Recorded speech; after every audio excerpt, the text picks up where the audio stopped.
Beautiful people, welcome back to our platform and thank you so much for joining today. So guys, if this is your first time, please do not forget to subscribe to the channel and support the movement, guys. Now, without wasting more time, we are going to be talking about the Schengen visa application. Remember, if you do not have academic documents to apply for school, if you have been looking for job opportunities and you are not getting any, I would advise you to utilize this visa. Now, the reason I'm saying I will advise you to use this visa is because this visa is going to take you into Europe. It can permit you enter into 27 different countries, the Schengen countries in Europe. But you cannot work with this visa, like you cannot convert it to a work visa. The only thing you can use this visa to do is if you ask for Odoro and it's given to you, they will not give you documents to use it and work.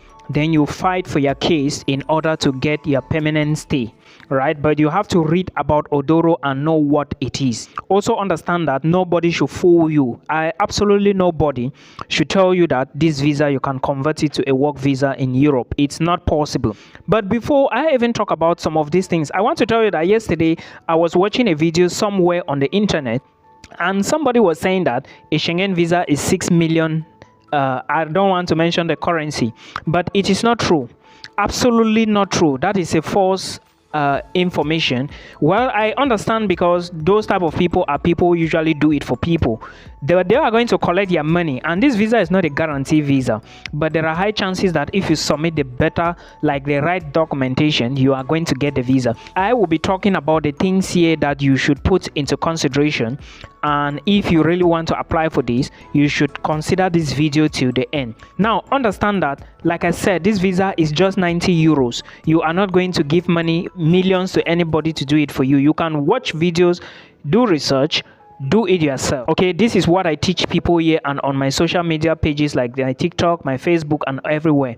But if you need an appointment, like you want to talk one-on-one with me, book a call from the video description box, okay, or anywhere you see me. Let me know you want to book an appointment and I'll give you the details. Now let's go deeply into the Schengen visa application. The things you need to know, the requirements, everything that you need to know about this. I want to tell you some things. You need to first of all build what is called travel history.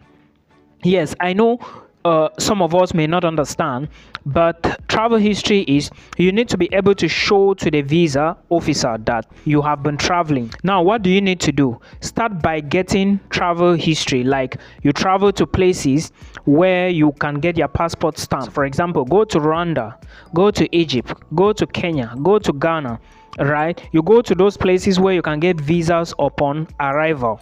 Now, you can equally go to places that you can get just stamps like I gave to you.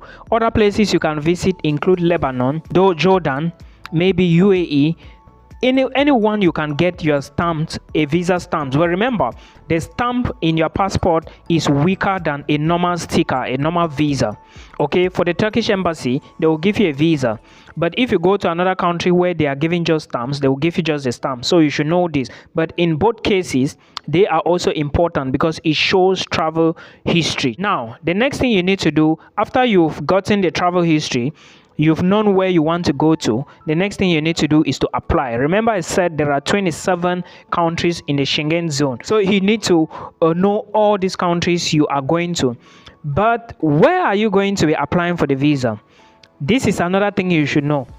Many people say that if you want to maybe go to Madrid, you should apply at the Spanish embassy, or maybe you want to go to Madrid, you should apply at the embassy where you are going to be landing. Like if you want to land in Madrid, though you would be visiting 5 other countries, you should apply at the Madrid embassy or at the Spanish embassy. It's still the same thing. Some people say that, but I will advise you that where you have decided to go, if you decided to move to Switzerland, maybe Norway, Belgium, you should just apply at their embassy. Okay, apply for the country where you are going to be landing. For example, if you want to visit 5 countries abroad, but at the end of the day you are going to be landing, like when you leave Africa, the first country you are landing is France, apply at the French embassy. Now, this is information you need to know. You also need to know that when you are trying to do this application, some countries may not have the embassy and you will have to go to other embassies. I hope you get. I think the Schengen visa to Austria, you have to apply via the Belgian embassy. Okay, then some for other countries like Slovakia, you have to apply through the French embassy. It depends. But now, that for Spain, you are going to be using the external service center called the BLS center. Some will use VFS, some will use TLS. So you have to know all of this. Now we are done with that. Let's go now to the requirements that you need in order to apply for this Schengen visa. But before we talk about the requirements, let's talk about the fees. Remember, the fees was recently increased, so you should know everything that concerns the fees. Adults, you are going to be paying 90 euros. So that video I was watching, someone said is 6 million. It's not true. 90 euros is just barely under 100k. So guys, do not fall for this. Do your research yourself and apply for the visa and save your millions. The first document now you are going to be needing is your international passport, and make sure it's going to be valid for at least 6 months.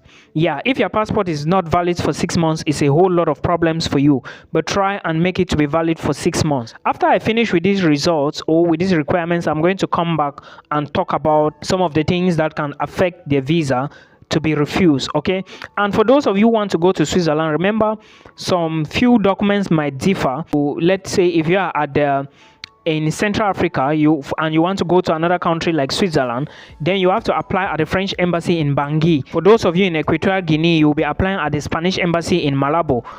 I told you already, right, that some embassies you might go elsewhere to apply for a visa to another country. That is how the Schengen zone works. They have a partnership agreement together. So we've talked about your passport. Now let's talk about the visa form. The visa form is another form you have to also submit to the visa for the visa application, right? We've talked about your passport. To an extent, at your birth certificate, it's also important. Then passport photograph, the photograph and the size, you have to check the embassy's website. It depends on what they need from you. Dimensions may not be the same for other countries. Then the next thing you need is a travel itinerary. Travel itinerary is a round trip where you will go. Let's assume that you want to apply from the French embassy.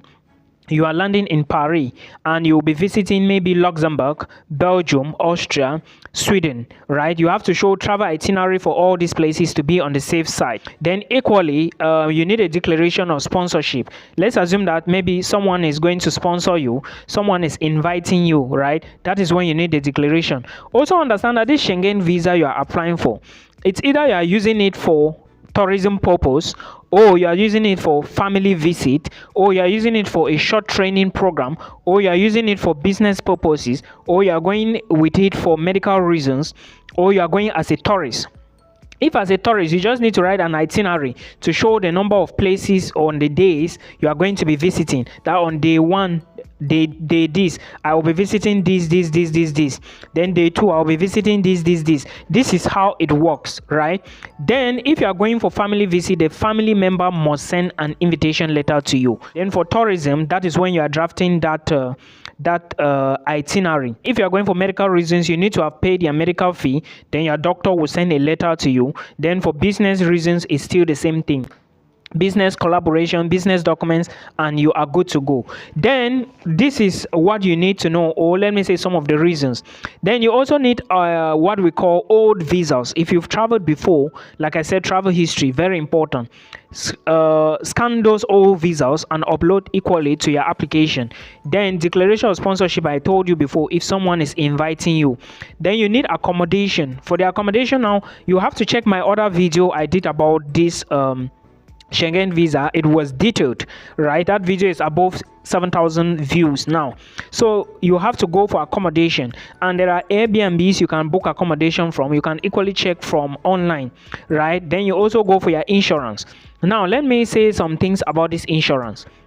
When you want to move abroad on a Schengen visa, you will notice that on the Schengen website, they are saying that your insurance is 30,000 euros, right? But you are not paying this 30,000 euros. No, you are not paying it. You have to just go to the insurance company, talk with them, and everything will be settled. Then the next document you need is you are going to pay, I think insurance per day is around, maybe I can't remember, but it's very cheap, maybe 49 euros per day, or is it per month? I can't remember, it should be per day, but please verify again. Then you need your proof of funds, and it has to be your bank statement. Remember, I didn't say financial institution. Your bank statement is very important. Okay, that's your proof of funds. Then you need documents supporting the proof of funds and your bank statement, which include an employment letter. Okay, it has to show the salary and the position. Then you also have a leave letter from the employer. Then also you need to have credit cards, or maybe company registration. If you have that, if you have companies, register them and bring company registration. If you have maybe credit cards of a bank you've been saving abroad, excellent, bring it. They are going to verify. There is no intimidation here, but it must be verified. That is just the truth. Then other things that may affect you and you can't get this visa is incomplete documentation. Okay, then other things that can equally affect you is lack of home ties, properties, electric pipes and stuff like that, electric properties. Okay, so just lack of properties is a big problem to us in Africa. We all know that. That's why most of us, we are struggling to see that no matter what, let our families be okay tomorrow.